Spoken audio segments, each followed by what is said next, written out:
obviously hiding something from me, and it's making me feel crazy.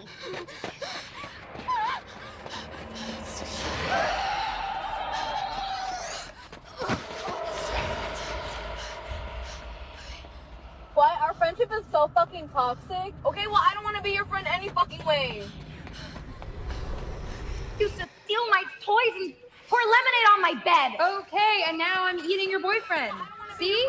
At least I'm consistent.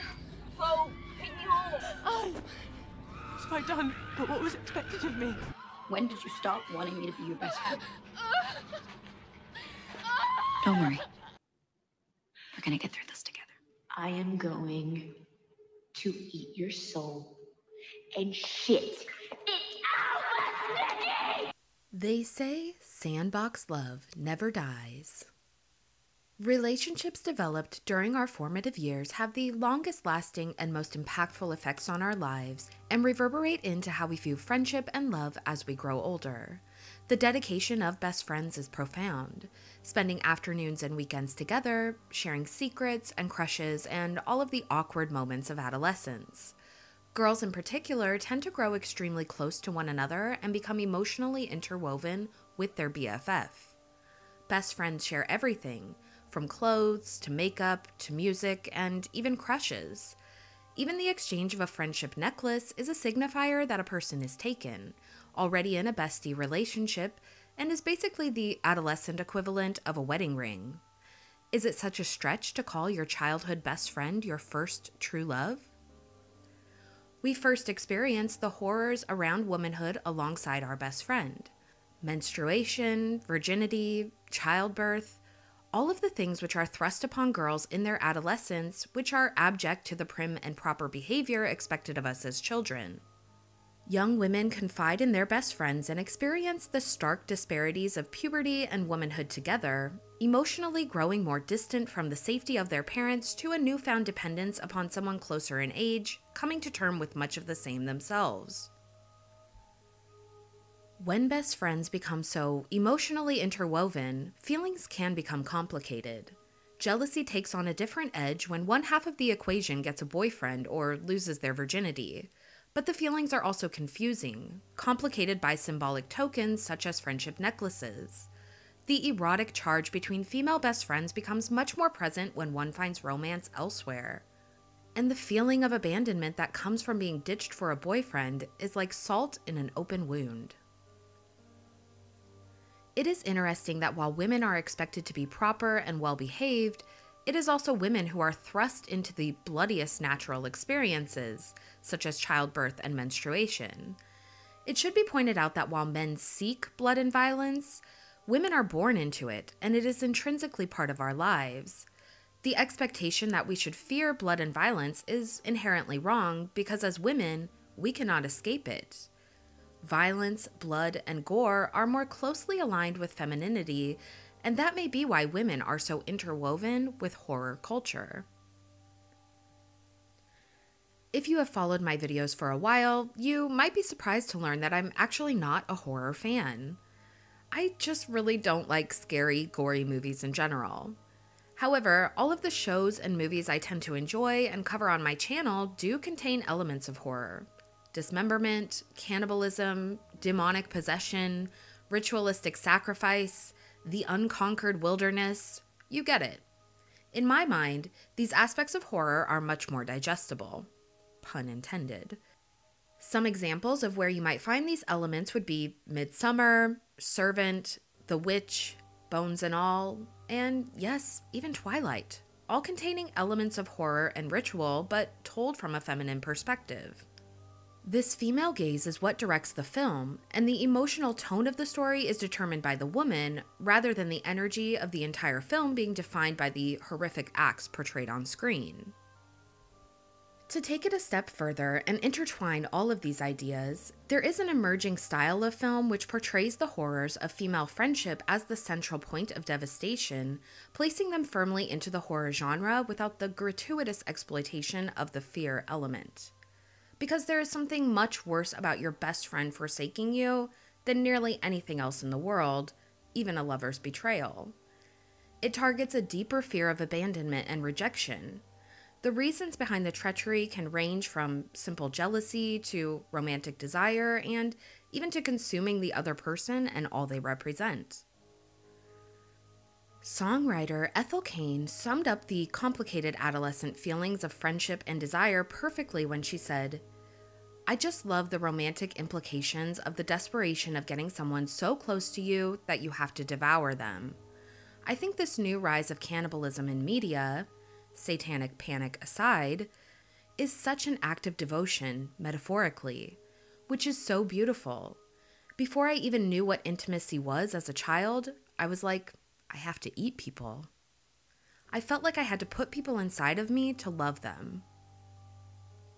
In this video, we are going to examine 3 stories that explore horrific, homoerotic, star-crossed best friends: Yellowjackets, House of the Dragon, and Jennifer's Body. We will take a deeper look at these very intimate relationships and define what real horror can look like for women through the nature of all-consuming female friendship. Cannibalism as a metaphor for love becomes reality when consumption translates to consummation. This brand of horror showcases the visceral pain that the person closest to you inflicts upon you slowly but intentionally. Death by 1,000 cuts of betrayal. Each story contains a supernatural element that elevates the tone of fear, but the true horror comes from the pain that these friends inflict upon one another until only one is left alive.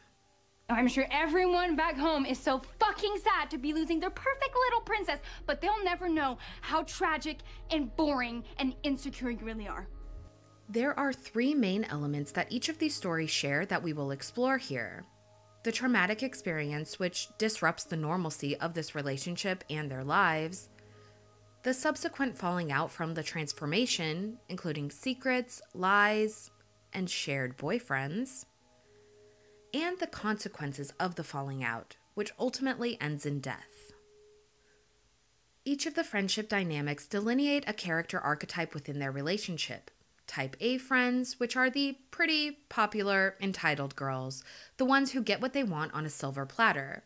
Jennifer, Jackie, and Rhaenyra all fit into this archetype. Type B friends are the ones who have to work for everything they have. They are the underdog, often the poor kid or the nerd. Needy, Shauna, and Alicent all fit into this category. The relationships are determined by this distinction. One friend is the dominant party who underestimates their subservient counterpart, the underdog, who must work to shine from the shadows of their best friend's main character syndrome. So, let's get into this. But first, if you like this video, be sure to hit the thumbs up and subscribe to the channel for more content like this. Waking up, Gucci on my PJs. You know what's up? Gonna be a good day. Jennifer Check and Anita Lesnicki, or Needy for short, are 2 best friends who live in a small town called Devil's Kettle, Minnesota. Jennifer is beautiful and popular, while Needy is her nerdy and unlikely sidekick. Needy has a boyfriend of her own, Chip, and he, as well as many of their classmates, think that Jennifer and Needy have an unusually close relationship, especially considering their social differences.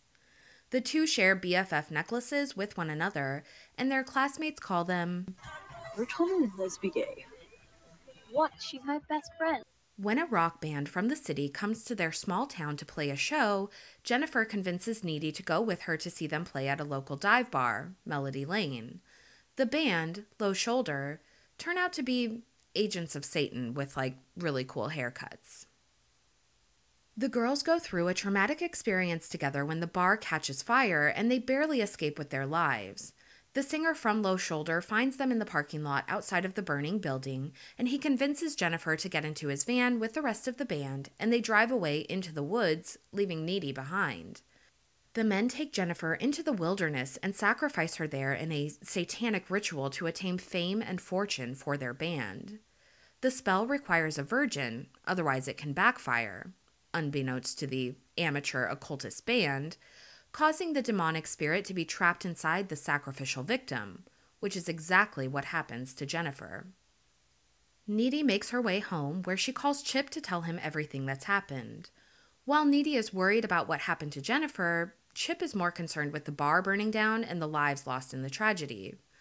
Jennifer shows up at Needy's house, covered in blood and ravenous with hunger. She devours a rotisserie chicken, and when Needy tries to stop her, she screams at her like a monster and vomits black bile all over the kitchen. Needy tries to get through to Jennifer, but she is incoherent, even cornering Needy and frightening her, but ultimately leaving her behind. Needy is left shocked and confused, with her friend's mess on her hands. She spends the night cleaning up after her, and the next day, Jennifer arrives at school as if everything were normal. Even as the school mourns the loss of the other students who were killed at Melody Lane, Jennifer transforms into an even more beautiful and seductive version of herself than ever before. Part of her new beauty ritual is the cannibal consumption of the boys around her who had objectified her for her looks to begin with. Though Jennifer relishes in her scrumptious new body, she also rejects others who look at her as a piece of meat by making them her own. For Jennifer, validation doesn't come from the attention of boys. She's already had that. But it comes from the consumption of them, ascending to a new level of desire, to cannibalism. She feeds on boys to supply her power of regeneration, but her hunger grows and grows. Jennifer desires to consume Needy, in a sense, but she rejects her as well, because deep down, she loves her. Jennifer's desire for Needy even translates to her demonic impulses. She only targets Colin after Needy tells her she thought he was sweet, and she seduces Chip, but only after he's claimed Needy's virginity. Why do you need him, huh? You could have anyone you want, Jennifer. So why Chip? Is it just to tick me off? Jennifer feeds on Needy's desires as a replacement for actually consuming her. Even the scene of the girls kissing represents more of a taste for Jennifer, while Needy actually questions the nature of their relationship here, stopping the entire thing before it went too far. Part of Jennifer's resistance to consuming Needy is the fact that she's still a virgin, but once that changes later in the movie, so does Jennifer's opinion on eating her. Once Needy loses her innocence, the option is put on the table, so to speak, but it also offers the demon a new vessel for transference, whereas virgin Needy would not have been an option. Needy watches in abject horror as her friend, who embodies ideal perfection in every way possible, transforms into a ravenous, man-eating monster, reckless despite the consequences. Jennifer's appetite reflects her demonic beauty because anyone can see that Jennifer could have anyone she wants, but she uses her newfound power to attract men, then devour them entirely, as if it were the next step to an infallible beauty standard, or some sort of alternative to bathing in virgin's blood. Jennifer exploits the desires of men who would exploit her for her body. Needy researches the occult section in their school library and discovers information on demonic transference, which is how the demonic spirit became trapped inside of Jennifer. Needy knows the only way to release Jennifer's body from the clutches of the demon is to kill it, but when the girls fight, Jennifer bites Needy, which was enough for the demon spirit to enter a new vessel. So through the act of consumption, Jennifer takes on a part of Needy, and vice versa. Even as Needy is locked away in a mental facility, we can see that she is more attractive, no longer wearing her glasses, and her hair is more vibrant and luscious, even in a place where she wouldn't be keeping up appearances. However, when Needy takes on the demonic entity, she ascends the carnal needs of the spirit when she rises above the plate of meat to kick out the window and escape the mental facility. Her demonic desires lead her to the source of the demonic entity which ultimately claimed her best friend's life, and she avenges Jennifer by slaughtering the band Low Shoulder. Needy may have killed Jennifer's body, but Low Shoulder killed Jennifer's soul. However, Needy did not devour the band in the way that Jennifer did to her own victims, so she has learned to keep her inner demon leashed. You just might get lucky for once in your miserable life. Ultimately, Needy finds a way to avenge what happened to Jennifer.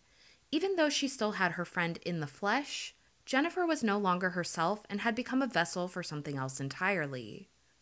Needy was forced to kill Jennifer and suffer the consequences for it, but ultimately finds a way to punish Low Shoulder for what they had done to her best friend. Needy received a supernatural gift from Jennifer in exchange for avenging her death, and she will carry that piece of her friend with her for the rest of her life. Waking up, Gucci on my PJs. You know what's up? Gonna be a good. Yellowjackets is a series that highlights several examples of female friendships under extremely traumatic circumstances. The series surrounds a champion high school soccer team who survive a plane crash in the wilderness of northwest Canada in 1996. The show explores the survival experience in the feral wilderness, contrasted by the adult lives of only a handful of the survivors from the plane crash, hooking viewers in with the question of, what happened to the rest of the survivors? The pilot episode opens with a ritualistic sacrifice of one of the young women in the wilderness environment, including further scenes throughout the episode which lead up to the group consuming the victim's body. The plane crashed. A bunch of my friends died, and the rest of us starved and scavenged and prayed for 19 months till they finally found us. The friendship between Shauna Shipman and Jackie Taylor is highlighted throughout season 1 as the leading characters with the tightest best friendship. Jackie is a type A friend, pretty, popular, and the captain of their soccer team, the Yellowjackets. Jackie has influence, and the other girls follow her lead. She has an equally popular boyfriend, Jeff, and the pair are prom king and queen, though they never make it to the dance because of the crash. Shauna is the underdog best friend to Jackie. She is intelligent and introverted, but also quite fiery and does not take shit from anyone. From the gate, Shauna is presented as a sort of maternal character, holding people accountable for their actions and being more observant than immediately taking sides. This may be a new side to Shauna, because Jackie seems very put off whenever Shauna stands up for herself or does not immediately follow her lead, which becomes a source of contention once the girls are stranded in the wilderness. Jackie gives Shauna her heart necklace prior to the plane taking off as a good luck charm. The necklace proves to be important, and the girls pass it back and forth to one another in times of distress. In the pit girl scene, the sacrificial victim, who falls into the tiger pit, is wearing the heart necklace. So it becomes an iconic and symbolic piece of jewelry to the group as we learn throughout the series. But ultimately, it originally comes from Jackie. Shauna keeps a big secret from her best friend and the rest of the group. She is pregnant. The father of her child is none other than Jackie's boyfriend, Jeff. Jackie herself is a virgin, but had planned to sleep with Jeff before leaving for college at Rutgers next year, though, unbeknownst to her, Shauna and Jeff had lost their virginity to one another. When the truth comes out that she is pregnant, Shauna lies and says it was Jeff's best friend, Randy. Jackie is suspicious, considering Shauna hadn't told her anything about losing her virginity. And as time progresses and the group become more and more accustomed to the wilderness, the relationship with Shauna and Jackie becomes more strained because of the mounting secrets. Jackie knows Shauna is lying to her and eventually steals her journals to learn the truth of what is going on. Jackie is heartbroken over her best friend's betrayal, but in her defense, I believe that she would have been there for Shauna throughout her pregnancy because of the dangerous situation they were forced into. There is some major homoeroticism going on between Shauna and Jackie on many occasions. Even Shauna sleeping with Jeff is a kind of extension of Jackie. Jackie clearly struggles with her own sexuality on several occasions, and she is just as consumed by her feelings surrounding Shauna as Shauna is with her, which ultimately seems to bother her more than Jeff's part in the infidelity. Jackie makes big plans for her future with Shauna, but has no plans for herself and Jeff, who've been dating for years.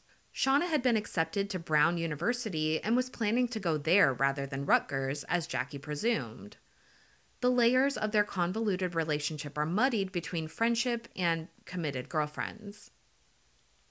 When Jackie learns the truth about Jeff and Shauna, she detaches from the superficial high school drama in a very nihilistic fashion. She stops eating, knowing death is inevitable in their circumstances.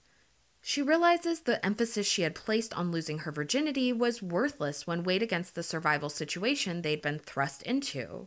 She begins to view her virginity as a rite of passage that she wants to experience before she dies, and with Travis and Nat broken up, she viewed him as free game. Nat was naturally their leader long before Lottie announced it in season 2, and the wilderness recognized it as well. Don't you understand? You don't matter anymore. What? Hey! Jackie forfeited her life when she took Travis as her lover. Nat is the huntress, seeking food to nourish the group, which ultimately proves to make her their leader. Jackie, on the other hand, offends Natalie when she sleeps with Travis because Travis belonged to her. However, because of this offense, Jackie became the nourishment for the group. While the girls fully embraced their primal selves during Doomcoming, Jackie is the only one who did not participate in the ritual food or drink, and she did not partake in the running of the stag. She actively rejected all of those things, engaging in her own private practice with Travis. Shauna participated in the Doomcoming celebrations with the other girls, and though she resisted at first when the girls were vilifying Jackie, she ultimately was the one who would have sacrificed Travis if Jackie and Nat had not interrupted their ritual. The stag! We have to catch it!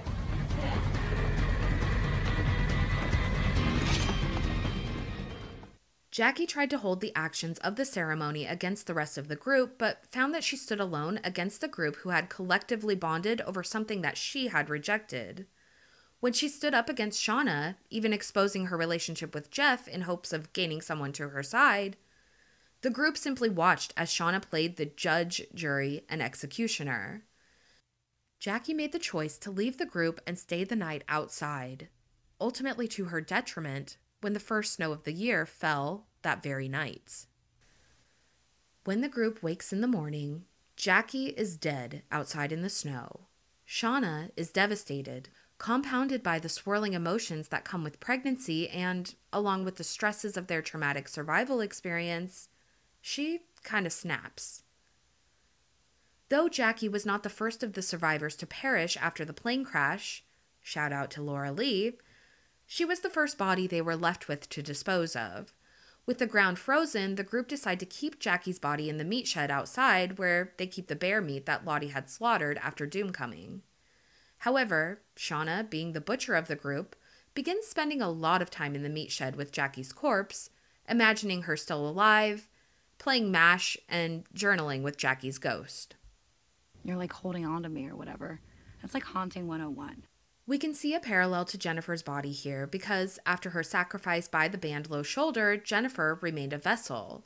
The demon who took over animated her body, and though there were some remnants of her personality left behind, Needy knew that it was not truly Jennifer. Similarly, Shauna knows that Jackie is dead, but still speaks to her and carries shame over communing with Jackie's corpse. Both Needy and Shauna cannot easily let go, even sharing a kiss with their undead friend. Yes, I do think Shauna kissed Jackie's corpse. Did you see that smudged up lipstick? Shauna desires to consume Jackie despite the group not being entirely out of bear meat. She even cuts Jackie's arm before shifting back to reality and realizing what she's done. When Shauna moves Jackie's body and accidentally breaks one of her frozen ears off, she contemplates for a long time before eating the earlobe of her dead friend. Jackie was always the person who inspired the group, the leader, and the influencer. But once she died, the group fell into despair. Though Shauna was never the leader herself, by consuming Jackie, she takes on some of her characteristics. She becomes the leader in her own mind, but she also separates herself from the group, just as Jackie did. Though Jackie's exile was to her detriment, Shauna never feels alone in the way that Jackie would have, because she's literally carrying Jackie inside of her, and she is a part of her. Shauna. The group decide to cremate Jackie's body, but the wilderness steps in, dropping a large pile of snow on the fire, which causes her body to slow roast rather than cremate, and the smell of cooked meat to the starving survivors is more than they can take. They collectively disassociate upon Shauna's direction, who speaks for Jackie when she says, She wants us to. The consumption of Jackie's body nourished the survivors who partook, but also Shauna's baby in the womb. Jackie's death gave life to Shauna and the survivors, but it also consigned her child to death into Jackie's care in the afterlife. Jackie's voice guided Shauna back to life when she nearly died giving birth. The two are intrinsically linked, which likely came along with Shauna consuming Jackie's ear in a solitary practice. However, the death of her child, combined with the nursing scene, underworld symbolism, and Jackie's narration, prove that there is some sort of inherent connection between Shauna and Jackie, which reaches beyond life and death. Waking up, Gucci on my PJs. You know what's up? Gonna be a good day. The series House of the Dragon made the decision to highlight the relationship between Princess Rhaenyra and the daughter of the Hand of the King, Alicent Hightower, at the forefront of the civil war known as the Dance of the Dragons. These two young women grow up together, and as the only two girls their age in the Red Keep, they are naturally best friends who do everything together. The pair are incredibly close and very affectionate, and the actresses who played these characters in both their younger and older portrayals did so with romantic undertones to their relationship in mind, and all of the emotions that come with an intimate entanglement. As the princess and heir to the seat of Westeros, Rhaenyra meets the Type A friend who truly has everything handed to her upon a Valyrian steel platter. Alicent, on the other hand, is also privileged and highborn, but her father is a second son from House Hightower, meaning he must find his own path to success, which includes using his daughter as a pawn in his machinations. Alicent's mother died sometime during her childhood, and Rhaenyra's mother dies in childbirth early on in the story, something that strengthens the girls' bond. Alicent fits into the B friend type and, much like Shauna, displays her maternal and balanced perspective on the world. However, Alicent is far more demure than Shauna ever was, and her more primal impulses are repressed deep within herself. So much. As long as I've got the gays and the women, then that's all I care about. Yeah. Like, they fight. Just as we saw in Yellowjackets and in Jennifer's Body, Rhaenyra also receives a friendship necklace, but her own comes from her uncle Daemon, and it is made of Valyrian steel. The necklace here is as symbolic as the necklaces in the other stories, but rather than the necklace being shared by the girls, it is with Rhaenyra's future husband, forged in the sacred unbreakable steel of their ancestors. It adds an element of foreshadowing to the destruction of the friendship between Alicent and Rhaenyra. The traumatic experience these two women share is really quite simple: marriage. Such a traditional reason alone really emphasizes the confusing romantic feelings that these two women have toward one another. Alicent's father, Sir Otto Hightower, sends Alicent to comfort Rhaenyra's father, King Viserys, in his mourning. He dresses Alicent up in her mother's fine clothing before sending her off to comfort a vulnerable man, and they continue seeing one another as time goes on. However, Viserys asks Alicent to keep it from Rhaenyra, and how could she disobey her king? The truth comes out when King Viserys announces his intent to wed Alicent, much to the surprise of his daughter. She is furious with Alicent for keeping these secrets from her, while Alicent seems remorseful for her actions and not entirely thrilled to be marrying the much older king. Soon after their marriage, Alicent begins to pop out royal babies, contenders for their older sister's title as heir to the Iron Throne. There is a familiar element here akin to Jeff cheating on Jackie with Shauna. Viserys forcing Alicent to keep a secret from Rhaenyra is quite similar to Shauna and Jeff keeping a secret from Jackie, only to have it all blow up in their faces in the end. Shauna ends up pregnant, which is a secret she cannot keep forever, and Alicent ends up betrothed to King Viserys, which he callously announced before the small council as Rhaenyra served as his cupbearer, with no prior warning of the situation. Much like Jackie, Rhaenyra nihilistically gives up on love after Alicent's betrayal. She expresses the sentiment to her uncle Daemon that women are treated as broodmares once they become wives, just as her own mother was, and she had resigned herself to the idea that men only wanted her for her royal womb. Rhaenyra was a virgin at this time, and her femininity was tied to her purity in the eyes of the Westerosi patriarchy. Women are not allowed to seek their pleasures, but Targaryens are not like normal men. You Targaryens do have queer customs. Daemon sneaks Rhaenyra out of the Red Keep and takes her to Flea Bottom to explore the pleasures in life in a brothel. The two kiss, but Daemon ends up rushing away, leaving Rhaenyra alone. She makes her way back to the castle, hot and bothered, and makes a decision that haunts her for the rest of her days when she seduces her sworn protector, Sir Criston Cole. Otto Hightower had spies following Rhaenyra the night that she and Daemon had visited the brothel, and he tries to frame Rhaenyra as indecent and unfit for the throne when he takes the news to the king. Alicent overhears the interaction, and she confronts Rhaenyra about the rumors of her and Daemon. Alicent is furious with Rhaenyra, claiming it is because her virtue is sacred, but clearly there is an element of jealousy. Rhaenyra tells her the truth, that she did not sleep with Daemon, but leaves out the part about her encounter with Sir Criston. During the scene of Rhaenyra and Daemon's passionate encounter, the shots were spliced with scenes of Alicent being called to her husband's chambers to fulfill her own duty. The scenes of Alicent suffering through bedding King Viserys are truly heartbreaking because we can see this is not a consensual situation. Alicent's consent is taken away from her because her husband is the king. There was passion and heat between Daemon and Rhaenyra, but Alicent only has known cold and undesired affection from King Viserys.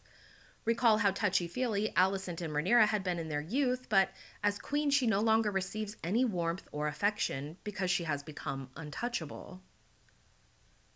Jennifer's Body explores the concept of R-word revenge, and we can see a layer of this with Alicent and Rhaenyra.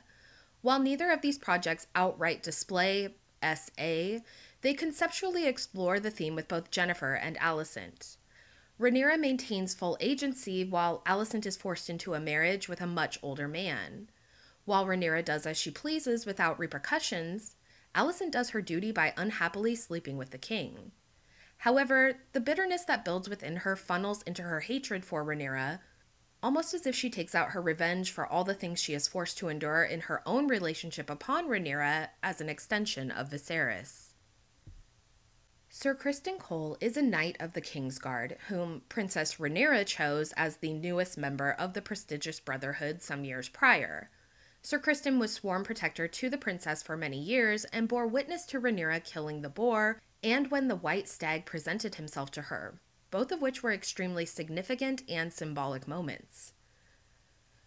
However, Rhaenyra seduces him, and when he sullies his white cloak with the blood of her maiden head, the guilt is too much for Sir Criston to bear. He tries to convince Rhaenyra to run away to Essos with him so he can become a sellsword and win back his honor, but Rhaenyra is heir to the Iron Throne, and she rejects him. Criston very quickly forgot who lifted him up and placed him in the Kingsguard to begin with. He unleashes his rage upon Sir Joffrey Lonmouth at Rhaenyra's wedding to Sir Laenor Velaryon and murders him. He then intends to end his own life in the Godswood, but is saved at the very last moment by none other than Queen Alicent. Alicent questions Sir Criston about Rhaenyra and if he had seen anything suspicious, and he confesses to he and Rhaenyra's indiscretion. However, rather than punishing him, Alicent takes him on as her own sworn protector. Sir Criston views Alicent in the light of the Mother of the Seven and his own personal savior, and he serves her beyond loyally, to a frightening level. Criston's hatred toward Rhaenyra stems from her rejection of him, and his loyalty to Alicent comes from a rebirth in her light. Alicent uses his feelings for her to her advantage, but she is not exclusive to him by any means because we see she is willing to exchange her own bodily goods for information with Larys Strong, the Master of Whispers. Alicent is willing to objectify herself, whether as a means to gain information or to maintain control over someone, which is very interesting because she judges Rhaenyra so harshly for her relationship with Harwin Strong, simply because she had convinced herself that Rhaenyra and her husband Laenor live some sinful lifestyle, rather than a consensual agreement that satisfies both parties, something she'd never experienced. The relationship that blossoms between Alicent and Criston has one common denominator, Rhaenyra. She broke both of their hearts, and it brought the two of them together. However, I do believe there is a sexual element between Alicent and Criston, which is much more present in the book Fire and Blood. He represents a sort of shared commodity, much like Jeff and Travis do in Yellowjackets, or Chip in Jennifer's Body. His purity as a knight of the Kingsguard is tied to his dedication as a protector of the royal family. So, in a sense, his exchange with Rhaenyra was pure. She was a virgin, and he was chaste. Alicent was a virgin, save for her husband the king, who is sacred in his own right, just as the white-cloaked Criston remained a pure vessel despite his tryst with Rhaenyra. So Alicent might see herself maintaining a certain purity in a relationship with Criston. He represents a pure exchange with both women, connecting them to one another via his... While House of the Dragon doesn't directly address cannibalism outside of the human-dragon blood connection,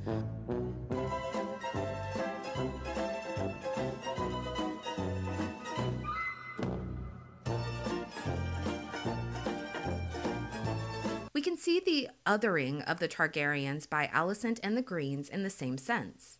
Alicent's cannibalism is paralleled with the consumption of the actions of Rhaenyra and the sexual liberations that House Targaryen necessitates as a connection to their dragons. Alicent must reject those parts of herself, therefore everyone else should do the same, which also contributes to her puritanical fostering of the faith of the Seven. Alicent's rejection of Rhaenyra and the traditions of her house are aligned with cannibalism in a conceptual way. It is also present in the way that she takes on Ser Criston as her own sworn protector. She knew that Rhaenyra had taken him as a lover and that he was literally left for dead otherwise for his treason. There is a cannibalistic sentiment in the way that she claims and reprograms him to be loyal to only her. Where is duty? Where is sacrifice?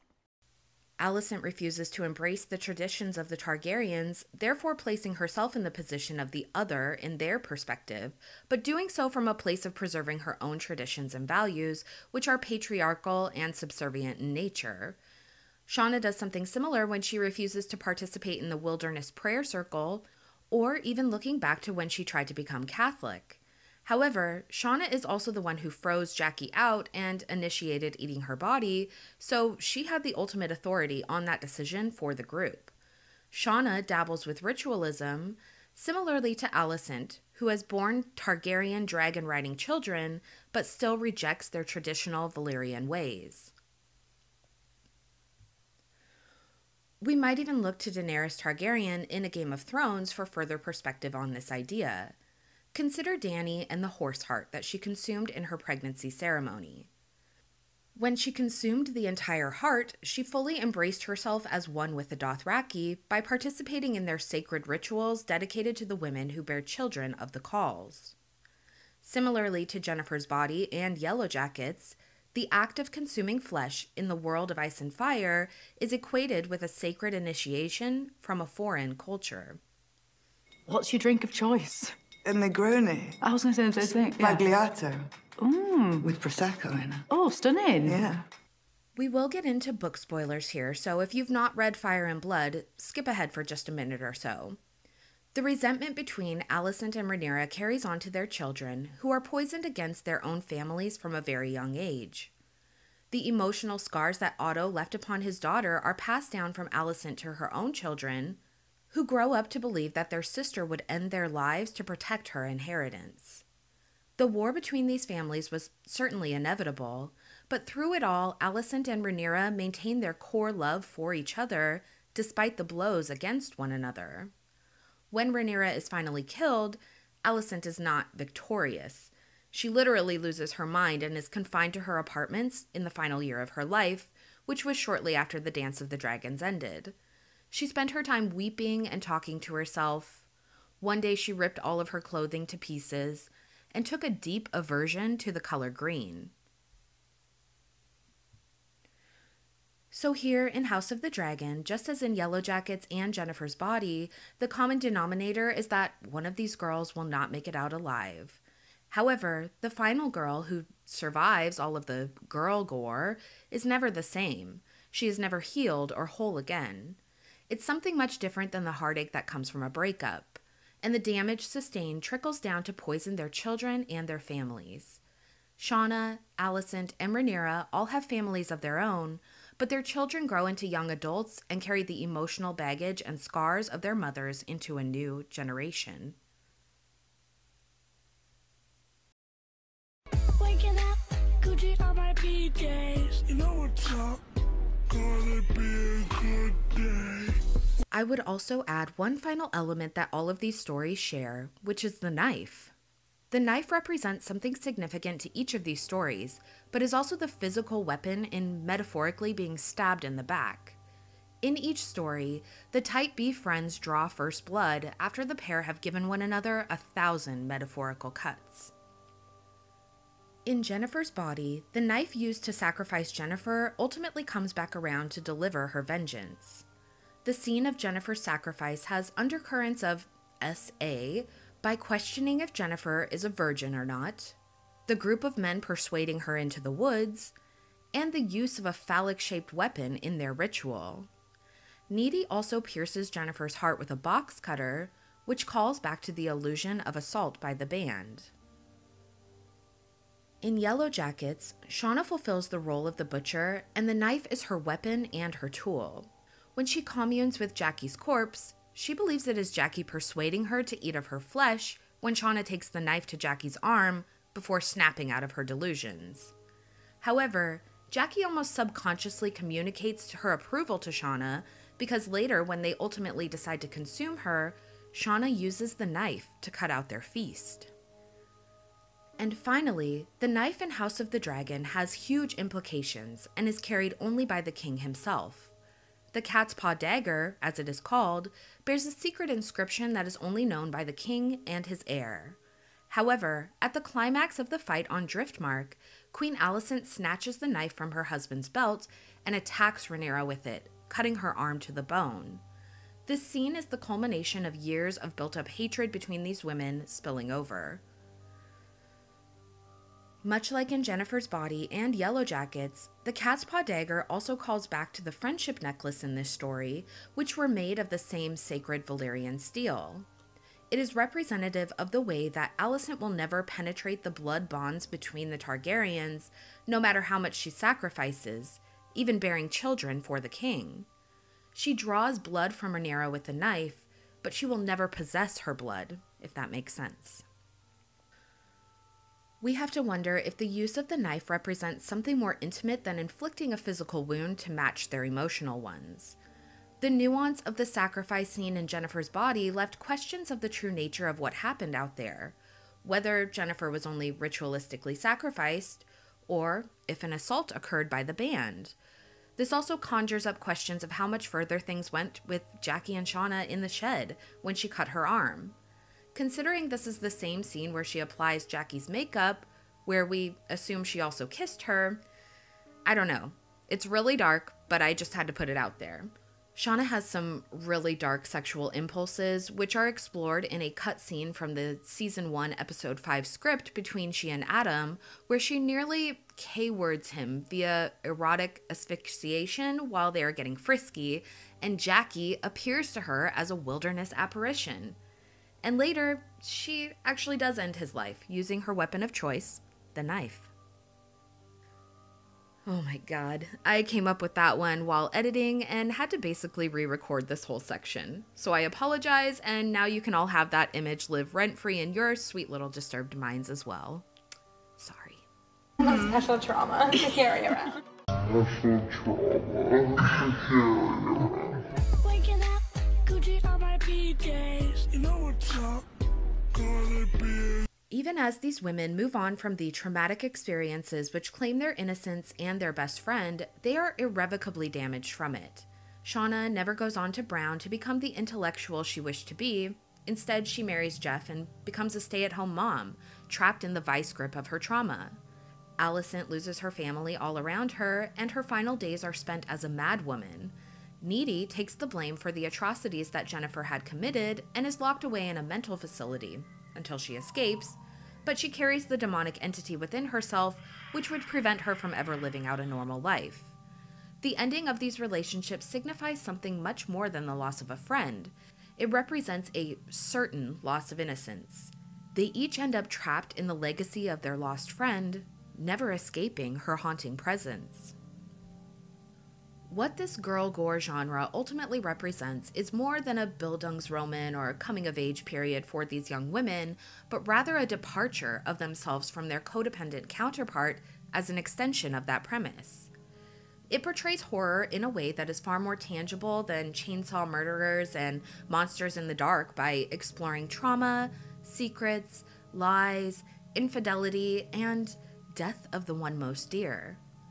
Jennifer finds the fountain of youth comes from consuming the life of young men. Jackie is vapid and self-absorbed, and Rhaenyra is entitled and privileged.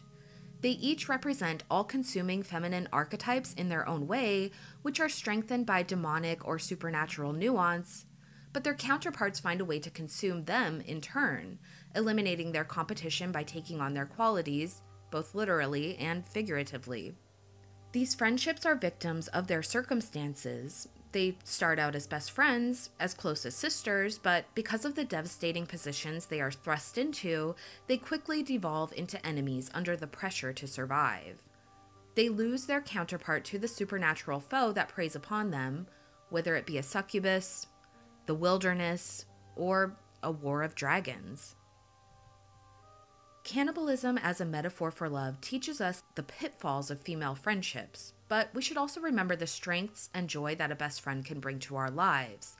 Sometimes it takes a very traumatic breakup or departure to force us to open our eyes and truly value those around us.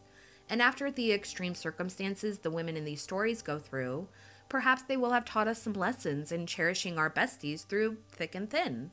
Of course, as we grow older, we are less and less likely to become so intertwined with a friend to the point of such desire and appetite for them, but we also learn boundaries and to respect one another as independent individuals with separate lives.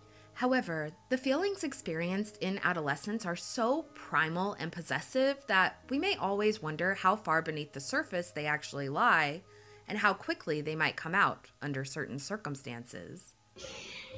You're the one holding the knife. Let me know what you all think. Leave your comments and opinions below, and hit the like button if you enjoyed this video, and subscribe to the channel for more content like this. Thank you all so much for watching, and we'll see you in the next one. Bye!